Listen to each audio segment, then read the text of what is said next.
Hello friends, स्वागत है आप सबका आपका अपना यूट्यूब चैनल अब पढ़ेगा इंडिया में। आज हम लोग इस वीडियो में देखेंगे जो हम लोगों ने बिहार दरोगा प्रारंभिक परीक्षा 2021 के लिए जो प्रैक्टिस सेट स्टार्ट कर रखा है उस सीरीज में आज आगे बढ़ते हुए हम लोग देखेंगे रिवीजन सेट नंबर 39। इससे पहले ऑलरेडी 38 रिवीजन सेट अपलोडेड है, अगर आप नहीं देखें तो जाकर प्लेलिस्ट से देख सकते हैं। साथ ही साथ वैसे भी बहुत सारे प्रैक्टिस सेट अवेलेबल हैं जिनमें चारों ऑप्शंस को बखूबी एक्सप्लेन किया गया है। वैसे भी प्रैक्टिस सेट अपलोडेड है, अगर आप नहीं देखें तो जाकर प्लेलिस्ट से देख सकते हैं, वो आपके आने वाले एग्जाम्स के लिए काफ़ी महत्वपूर्ण साबित होगा। तो चलिए अब बढ़ते हैं अपने क्वेश्चंस की तरफ। आज का जो हमारा पहला क्वेश्चन है वो यह कह रहा है कि ब्रिटिश शासन के दौरान भारत में महिलाओं के अधिकार में सुधार किसने किया। तो किसने किया? पंडिता रमाबाई ने। तो इस क्वेश्चन का जो सही आंसर होगा वो होगा option number D, Pandita Ramabai ने। आप लोगों को याद होगा पंडिता रमाबाई ने महिलाओं के कल्याण के लिए एक शारदा सदन की भी शुरुआत की थी और 1916 में भारत में प्रथम महिला विश्वविद्यालय की भी स्थापना किया गया था।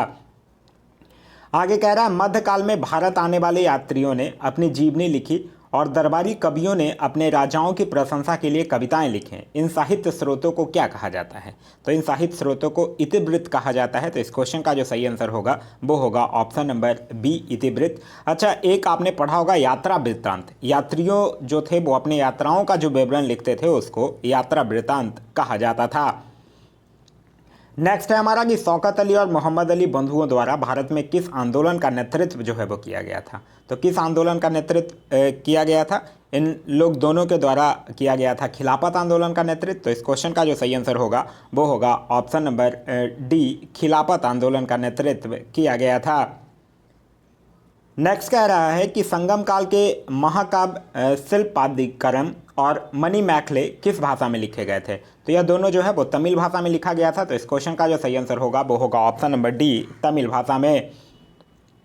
आगे है कि इब्न बतूता एक अरब यात्री और साहसी व्यक्ति था, वह कहाँ का रहने वाला था। तो इब्न बतूता एक अरब यात्री था, तो इसको और वो जो था वो मोरक्को का रहने वाला था। तो इस क्वेश्चन का जो सही आंसर होगा वो होगा ऑप्शन नंबर डी, मोरक्को का रहने वाला था। और इब्न बतूता जो था वो लगभग 1333 में दिल्ली आया था। उस समय मोहम्मद बिन तुगलक का राज्यकाल था।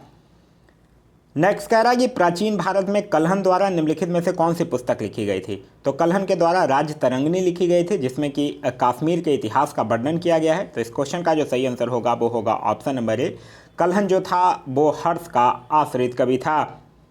नेक्स्ट कह रहा है निम्नलिखित में से कौन सी ऊर्जा जो है वो गति के साथ बढ़ती है। तो गति के साथ कौन बढ़ेगी? काइनेटिक एनर्जी, मतलब कि गतिज ऊर्जा। तो इस क्वेश्चन का जो सही आंसर होगा वो होगा ऑप्शन नंबर ए, गतिज ऊर्जा, जिसके बराबर होता है हाफ mv²। नेक्स्ट कह रहा है राष्ट्रीय ऊर्जा संरक्षण दिवस जो है वो कब मनाया जाता है। तो राष्ट्रीय ऊर्जा संरक्षण दिवस जो है वो 14 दिसंबर को मनाया जाता है। तो इस क्वेश्चन का जो सही आंसर होगा वो होगा ऑप्शन नंबर बी, 14 दिसंबर को मनाया जाता है और यह जो है वो 1991 से मनाया जा रहा है। नेक्स्ट कह रहा है कि किस मुगल सम्राट ने फतेहपुर सिकरी को अपनी राजधानी बनाया था। तो फतेहपुर सिकरी को अपनी राजधानी किस मुगल सम्राट के द्वारा बनाया गया था?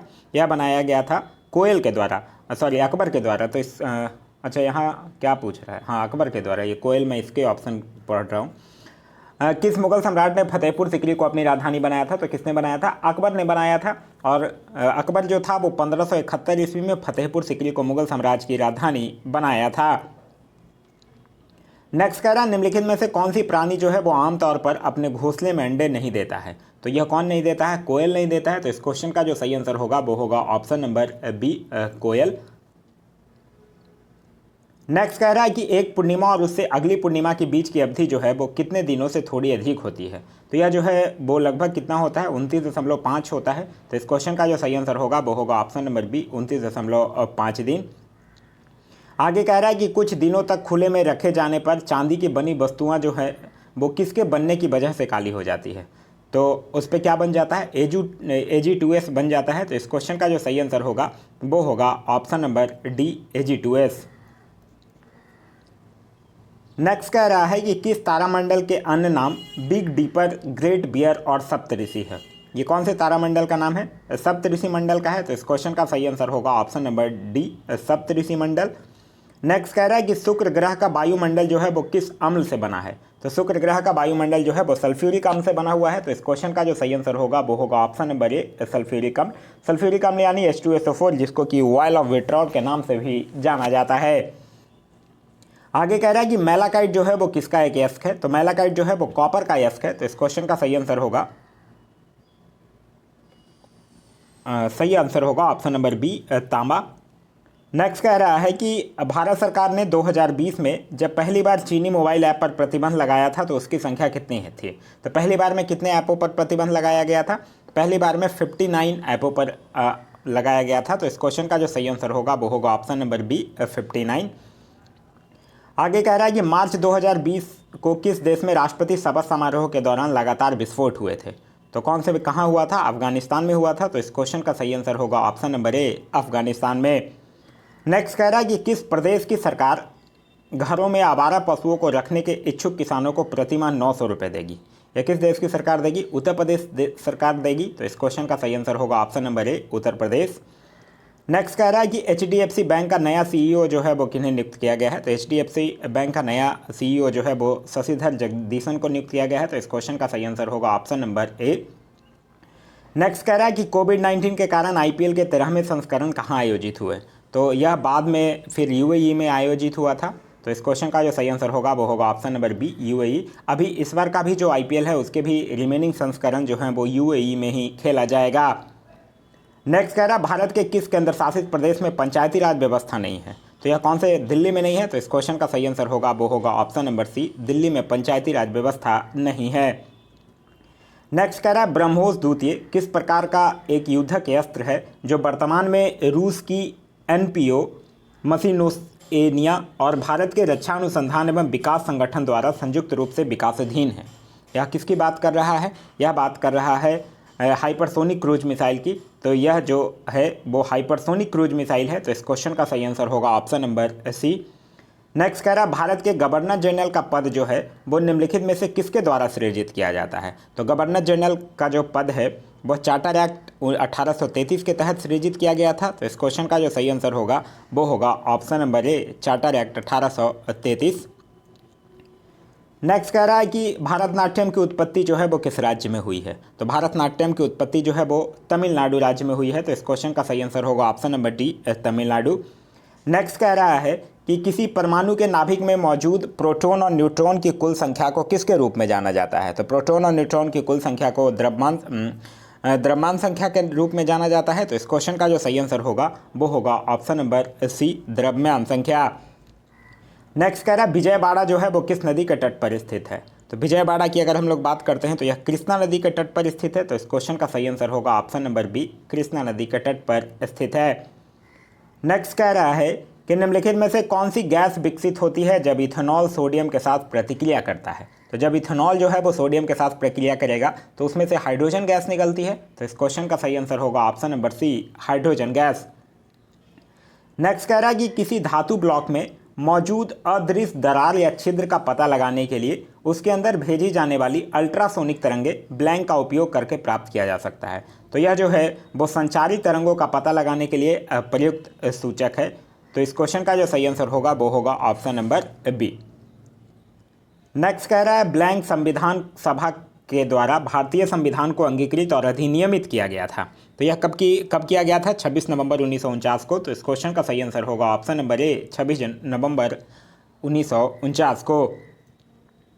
नेक्स्ट कह रहा है निम्नलिखित में से किस गैस का ऊर्जा मान यानी कैलोरी मान जो है वो सबसे अधिक होता है? तो सबसे अधिक होगा हाइड्रोजन का। तो इस क्वेश्चन का जो सही आंसर होगा वो होगा ऑप्शन नंबर बी, हाइड्रोजन का। नेक्स्ट कह रहा है राष्ट्रीय जल सम्मेलन 2020 का आयोजन जो है वो किस राज्य में किया गया है? तो यह जो है वो मध्य प्रदेश में किया गया है। तो इस क्वेश्चन का सही आंसर होगा option number B, Madhya Pradesh. आगे कह रहा है HRMS नामक मोबाइल ऐप को किसने लॉन्च किया है? तो HRMS नामक मोबाइल ऐप को भारतीय रेलवे के द्वारा लॉन्च किया गया है। तो इस क्वेश्चन का सही आंसर होगा ऑप्शन नंबर ए, भारतीय रेलवे। नेक्स्ट कह रहा है सितंबर 2019 में हाउडी मोदी कार्यक्रम अमेरिका के किस शहर में आयोजित हुआ था? तो यह जो है वो अमेरिका के ह्यूस्टन में आयोजित किया गया था। तो इस क्वेश्चन का सही आंसर होगा ऑप्शन नंबर डी।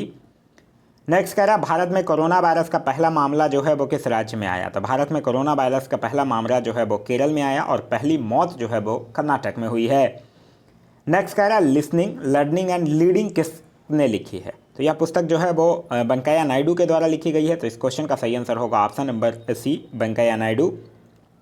कह रहा भारत का सबसे पूर्वी राज्य कौन है? तो देखिए भारत का सबसे पूर्वी राज्य की अगर बात करते हैं तो अरुणाचल प्रदेश और पश्चिमी राज्य की बात कीजिएगा तो गुजरात।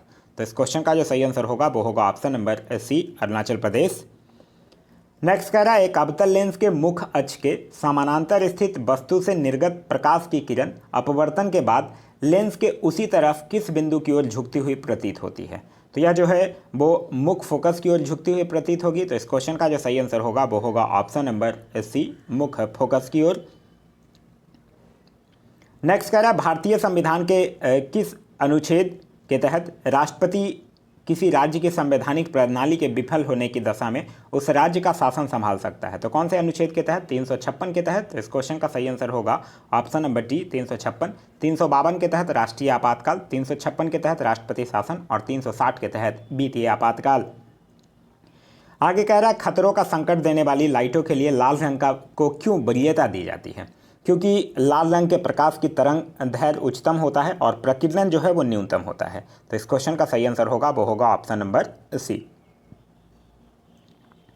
आगे कह रहा है व्यक्तिगत सत्याग्रह का पालन करने वाले पहले व्यक्ति कौन थे? तो व्यक्तिगत सत्याग्रह का पालन करने वाले पहले व्यक्ति थे विनोबा भावे। तो इस क्वेश्चन का जो सही आंसर होगा वो होगा option number B, Vinoba Bhave. Vinoba Bhave ही भारत में भूदान आंदोलन के भी जनक हैं। नेक्स्ट कह रहा है मच्छरों के जैविक नियंत्रण के लिए निम्नलिखित में से किसका उपयोग किया जाता है? तो मच्छरों के जैविक नियंत्रण के लिए गैम्बूसिया का उपयोग किया जाता है। तो इस क्वेश्चन का जो सही आंसर होगा वो होगा ऑप्शन नंबर ए, गैम्बूसिया एक प्रकार की मछली की प्रजाति है। नेक्स्ट कह रहा है भूपर्पट्टी में पाया जाने वाला दूसरा सर्वाधिक प्रचुर तत्व कौन सा है? दूसरा सर्वाधिक प्रचुर तत्व आपसे पूछ रहा है, तब आपका आंसर जो होगा वो होगा सिलिकॉन। तो इस क्वेश्चन का जो सही आंसर होगा वो होगा option number D, silicon. Next कह रहा है आवर्त में तत्वों को ब्लैंक के क्रम में व्यवस्थित किया जाता है। तो किस क्रम में किया जाता है? नाभिक में बढ़ते हुए आवेशों के क्रम में किया जाता है। तो इस क्वेश्चन का जो सही आंसर होगा वो होगा ऑप्शन नंबर ए। नेक्स्ट कह रहा है यदि किसी ध्वनि तरंग की आवृत्ति जो है वो 100 हर्ट्ज है तो इसका आवर्त काल ज्ञात कीजिए। देखिए आवर्त काल क्या होता है, 1 में आवृत्ति, तो 1 में 100 कीजिएगा तो 0.01 सेकंड इसका आंसर होगा। तो इस क्वेश्चन का सही आंसर होगा वो होगा ऑप्शन नंबर ए। नेक्स्ट कह रहा है कौन सा उपग्रह जो है वो भारत की पहली बहुतरंगधैर्घ्य अंतरिक्ष वेधशाला के रूप में समर्पित है?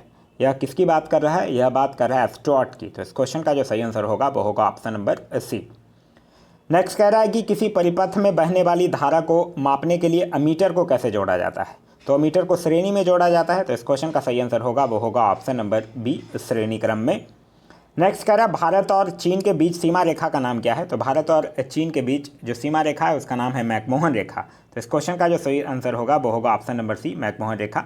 वहीं 24वें समानांतर रेखा की बात करते हैं तो यह भारत और पाकिस्तान के बीच में है, जिसको कि भारत स्वीकार नहीं करता है। डुरंड रेखा की अगर बात करते हैं तो यह पाकिस्तान और अफगानिस्तान के बीच है। और रेड क्लिफ रेखा की बात करते हैं तो यह भारत और पाकिस्तान के बीच है।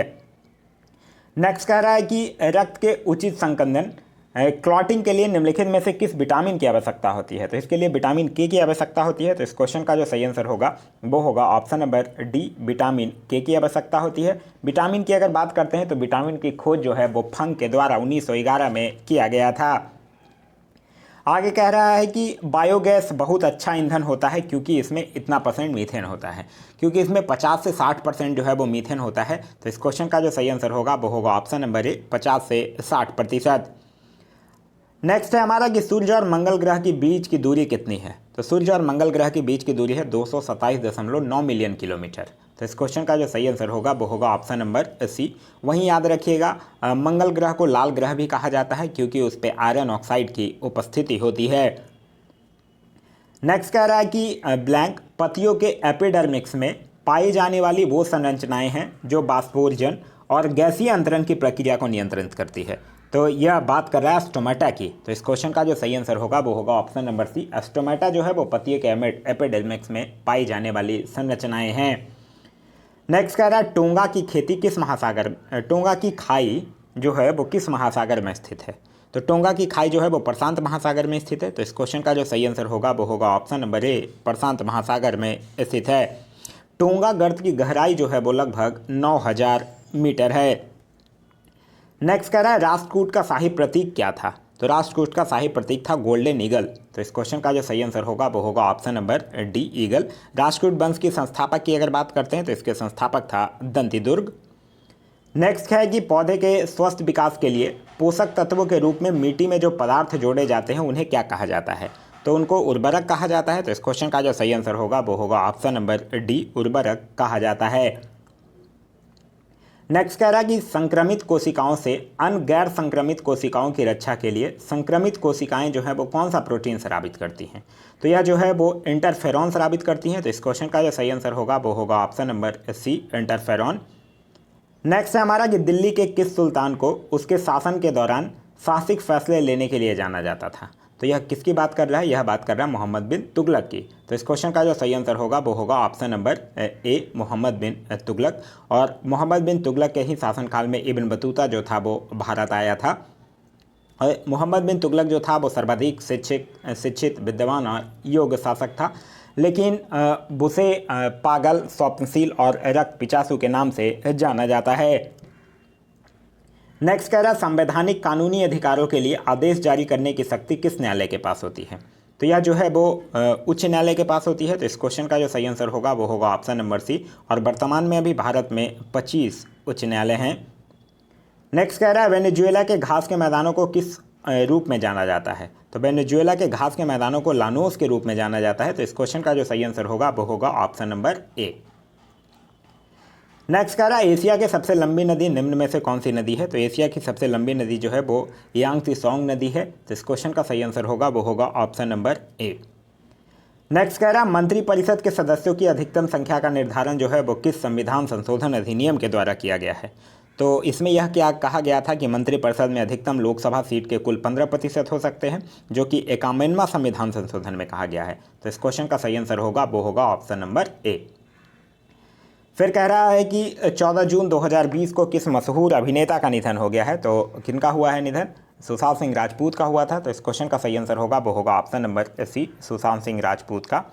नेक्स्ट कह रहा है कि किस रेलवे स्टेशन द्वारा यात्रियों की थर्मल स्क्रीनिंग के लिए रॉबर्ट अर्जुन कैप्टन लॉन्च किया गया है। तो यह जो है वो पुणे रेलवे स्टेशन के द्वारा किया गया है। तो इस क्वेश्चन का सही आंसर होगा वो होगा option number D, Pune. Next कह रहा है कि हाल ही में बिहार खादी मॉल का ब्रांड एम्बेसडर किसे बनाया गया है। तो यह बनाया गया पंकज त्रिपाठी को। तो इस क्वेश्चन का सही आंसर होगा वो होगा ऑप्शन नंबर ए। नेक्स्ट कह रहा है छात्रावासों के लिए ISO प्रमाण पत्र प्रदान करने वाला भारत का पहला राज्य कौन बना है। तो वह बना है उड़ीसा। तो इस क्वेश्चन का सही आंसर होगा वो होगा ऑप्शन नंबर ए, उड़ीसा। नेक्स्ट कह रहा है कोरोना के कारण किस राज्य सरकार ने छात्रों के लिए एक्टू खेलो एक्टू पढ़ो योजना शुरू किया है। तो एक्टू खेलो एक्टू पढ़ो योजना जो है वो त्रिपुरा सरकार के द्वारा शुरू किया गया है। नेक्स्ट कह रहा है निर्वाचन क्षेत्रों के परिसीमन का अधिकार जो है वो किस प्रकार के बहुमत के द्वारा किया जा सकता है। तो यह जो है वो सामान्य बहुमत के द्वारा किया जा सकता है। तो इस क्वेश्चन का जो सही आंसर होगा वो होगा ऑप्शन नंबर बी, सामान्य बहुमत के द्वारा किया जा सकता है।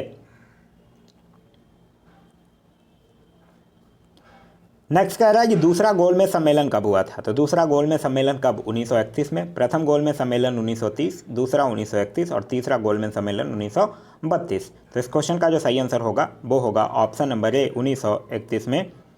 आगे कह रहा है IPPB का पूर्ण रूप क्या है। तो IPPB का मतलब होता है इंडियन पोस्ट पेमेंट बैंक। तो इस क्वेश्चन का जो सही आंसर होगा वो होगा ऑप्शन नंबर ए, इंडिया पोस्ट पेमेंट बैंक। इसकी स्थापना जो है वो 1 सितंबर 2018 को किया गया था।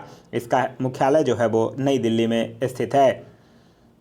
नेक्स्ट कह रहा है कि ब्लैंक पोषण को साधारण अकार्बनिक पदार्थों को ग्रहण करके कार्बनिक अणुओं के संश्लेषण के रूप में परिभाषित किया जाता है। यह बात कर रहा है स्वपोषी की। तो इस क्वेश्चन का जो सही आंसर होगा वो होगा ऑप्शन नंबर ए, स्वपोषी। स्वपोषी जीव जो होते हैं वो अपना भोजन जो है वो स्वयं तैयार करते हैं, और जो परपोषी जीव होते हैं वो अपना भोजन प्राप्त करने के लिए दूसरे जीवों पर आश्रित रहते हैं। नेक्स्ट कह रहा है पुडुचेरी उच्च न्यायालय के अधिकार क्षेत्र में आता है। तो पुडुचेरी किस उच्च न्यायालय के अधिकार क्षेत्र में आता है। तो मद्रास उच्च न्यायालय के अधिकार क्षेत्र में पुडुचेरी को आता है। तो इस क्वेश्चन का सही आंसर होगा ऑप्शन नंबर ए। नेक्स्ट कह रहा है जल जनित बीमारी निम्न में से कौन सी है। तो जल जनित बीमारी यहाँ पे कौन है, कॉलरा यानी हैजा। तो इस क्वेश्चन का सही आंसर होगा वो होगा ऑप्शन नंबर ए। हैजा जो है वो जीवाणु के द्वारा फैलने वाला रोग है, और हैजा से प्रभावित जो अंग है वो है आंत। नेक्स्ट कह रहा है कि काराधन का निपटान करने वाले वित्त विधेयक के संबंध में संसद के किस सदन में एक विधेयक जो है वो पेश किया जा सकता है। तो यह जो है वो लोकसभा में पेश किया जा सकता है। तो इस क्वेश्चन का सही आंसर होगा वो होगा ऑप्शन नंबर सी, लोकसभा में। नेक्स्ट कह रहा है निम्न में से किसके अनुसार अर्थव्यवस्था में आवश्यक वस्तुओं का कुल मूल्य हमेशा आपूर्ति के कुल मूल्य के बराबर होता है। तो यह किसके अनुसार, बाल्रस के नियम के अनुसार। तो इस क्वेश्चन का सही आंसर होगा वो होगा ऑप्शन नंबर बी। आगे कह रहा है भारतीय संविधान के अनुसार राज्यपाल बनने के लिए न्यूनतम आयु क्या चाहिए। तो राज्यपाल बनने के लिए न्यूनतम आयु क्या है, 35 साल होनी चाहिए। तो इस क्वेश्चन का सही आंसर होगा वो होगा ऑप्शन नंबर ए 35 साल।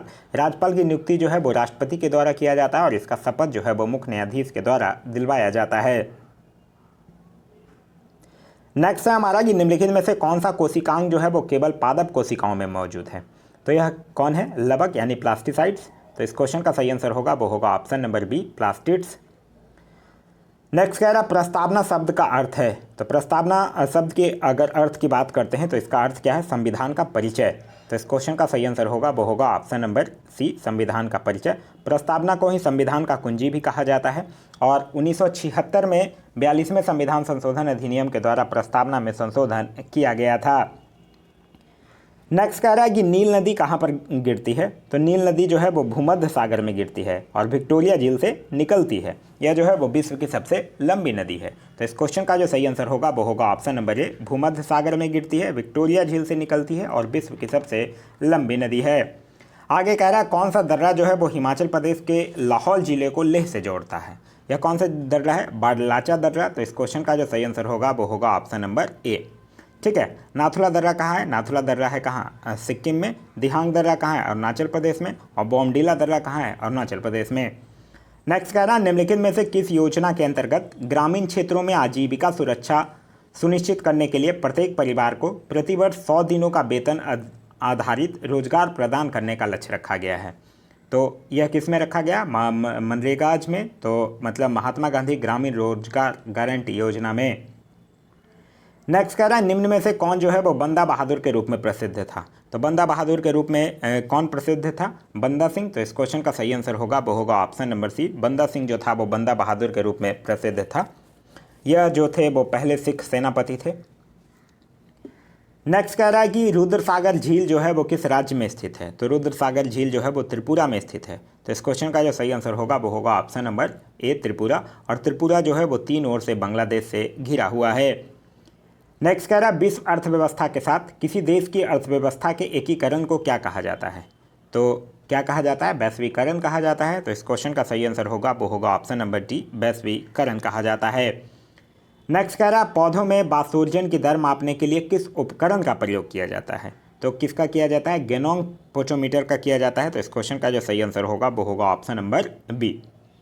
नेक्स्ट कह रहा संसदीय व्यवस्था में सरकार का मुखिया कौन होता है। तो संसदीय व्यवस्था में सरकार का मुखिया प्रधानमंत्री होता है। तो इस क्वेश्चन का जो सही आंसर होगा वो होगा ऑप्शन नंबर ए प्रधानमंत्री होते हैं। नेक्स्ट कह रहा है किस अनुच्छेद के तहत समान नागरिक संहिता का उल्लेख किया गया है। तो समान नागरिक संहिता का उल्लेख जो है वो अनुच्छेद 44 के तहत। तो इस क्वेश्चन का जो सही आंसर होगा वो होगा ऑप्शन नंबर बी अनुच्छेद 44 के तहत। नेक्स्ट कह रहा है वर्ष 2020 में इनमें से किसे राजीव गांधी खेल रत्न पुरस्कार नहीं मिला है, यह पूछ रहा है।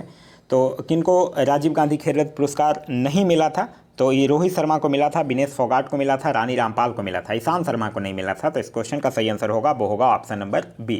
अभी रिसेंटली राजीव गांधी खेल रत्न पुरस्कार का नाम बदल दिया गया है। अब इसका नया नाम क्या है ये आप लोगों को कमेंट करके बताना है। मैं क्वेश्चन फिर से रिपीट कर रहा हूँ, राजीव गांधी खेल रत्न पुरस्कार का नया नाम क्या कर दिया गया है। नेक्स्ट कह रहा हाल ही में किस मशहूर नृत्यांगना का 101 वर्ष की उम्र में निधन हो गया है। उनका नाम क्या था, उनका नाम था अमला शंकर। तो इस क्वेश्चन का सही आंसर होगा वो होगा ऑप्शन नंबर बी अमला शंकर। नेक्स्ट कह रहा है कि फिल्म शोले में सूरमा भोपाली का किरदार निभाने वाले किस हास्य कलाकार का निधन हो गया है। तो वो कौन थे, उनका नाम था जगदीप। तो इस क्वेश्चन का सही आंसर होगा option number C Jagdeep. Next कह रहा है भारतीय रेलवे ने हाल ही में किस देश के बीच पहली बौद्ध सर्किट ट्रेन चलाने की घोषणा किया है। तो यह किस देश के बीच चलाने की घोषणा किया है, भारत और नेपाल। तो इस क्वेश्चन का सही आंसर होगा वो होगा option number C Nepal. Next कह रहा है कि किस राज्य की सरकार ने हाल ही में 2 से अधिक बच्चे वाले लोगों को सरकारी नौकरी नहीं देने का फैसला किया है। तो यह जो है वो असम सरकार ने किया है। तो इस क्वेश्चन का सही आंसर होगा ऑप्शन नंबर सी असम सरकार ने। नेक्स्ट कह रहा है कि किस पड़ोसी देश ने हाल ही में भारत के साथ डाक सेवा जो है वो बंद की है। तो यह किसने बंद किया है, पाकिस्तान ने बंद कर दिया है। तो इस क्वेश्चन का सही आंसर होगा ऑप्शन नंबर डी पाकिस्तान। आगे कह रहा है बीसीसीआई के नए अध्यक्ष कौन बने हैं। तो बीसीसीआई के नए अध्यक्ष कौन है, सौरभ गांगुली हैं। तो इस क्वेश्चन का सही आंसर होगा option number D Saurabh Ganguly. कह रहा है कि किस राज्य की सरकार ने हाल ही में किसानों और मजदूरों के लिए अटल कैंटीन खोलने की घोषणा किया है। तो अटल कैंटीन हरियाणा सरकार ने, तो इस क्वेश्चन का सही आंसर होगा ऑप्शन नंबर ए, हरियाणा। नेक्स्ट कह रहा है कि क्रिकेट के सभी प्रारूप में 100 मैच खेलने वाले विश्व के पहले खिलाड़ी कौन बने हैं। तो उनका नाम है रॉस टेलर। तो इस क्वेश्चन का सही आंसर होगा option number A, Ross Taylor. Next कह रहा है कि हाल ही में उत्तर प्रदेश के किस जिले में सोने का विशाल भंडार खोजा गया है। तो यह जो है वो यूपी के सोनभद्र जिले में। तो इस क्वेश्चन का सही आंसर होगा ऑप्शन नंबर ए, सोनभद्र जिले में। तो यह था हमारा आज का वीडियो। आज का वीडियो आप लोगों को कैसा लगा कमेंट करके ज़रूर बताइएगा। साथ ही साथ मैं वीडियो में एक क्वेश्चन पूछा हूँ आप लोगों से कि राजीव गांधी खेल रत्न अवार्ड का अब नाम बदलकर नया नाम क्या कर दिया गया है, वो भी कमेंट करके ज़रूर बताइएगा। तो यह था हमारा आज का वीडियो। आज का वीडियो कैसा लगा कमेंट करके बता दीजिएगा। साथ ही साथ इस वीडियो से कुछ सीखने के लिए मिला तो एक लाइक ज़रूर कर दीजिएगा। वीडियो पसंद आया तो अपने दोस्तों के साथ शेयर करना ना भूलें। अभी तक आप इस चैनल पर नए हैं या चैनल को सब्सक्राइब नहीं किए हैं तो चैनल को सब्सक्राइब कर लीजिए और साथ ही साथ बेल आइकन दबा लीजिए ताकि हमारे सारे वीडियो के नोटिफिकेशन आपको मिलते रहें। Thanks for watching.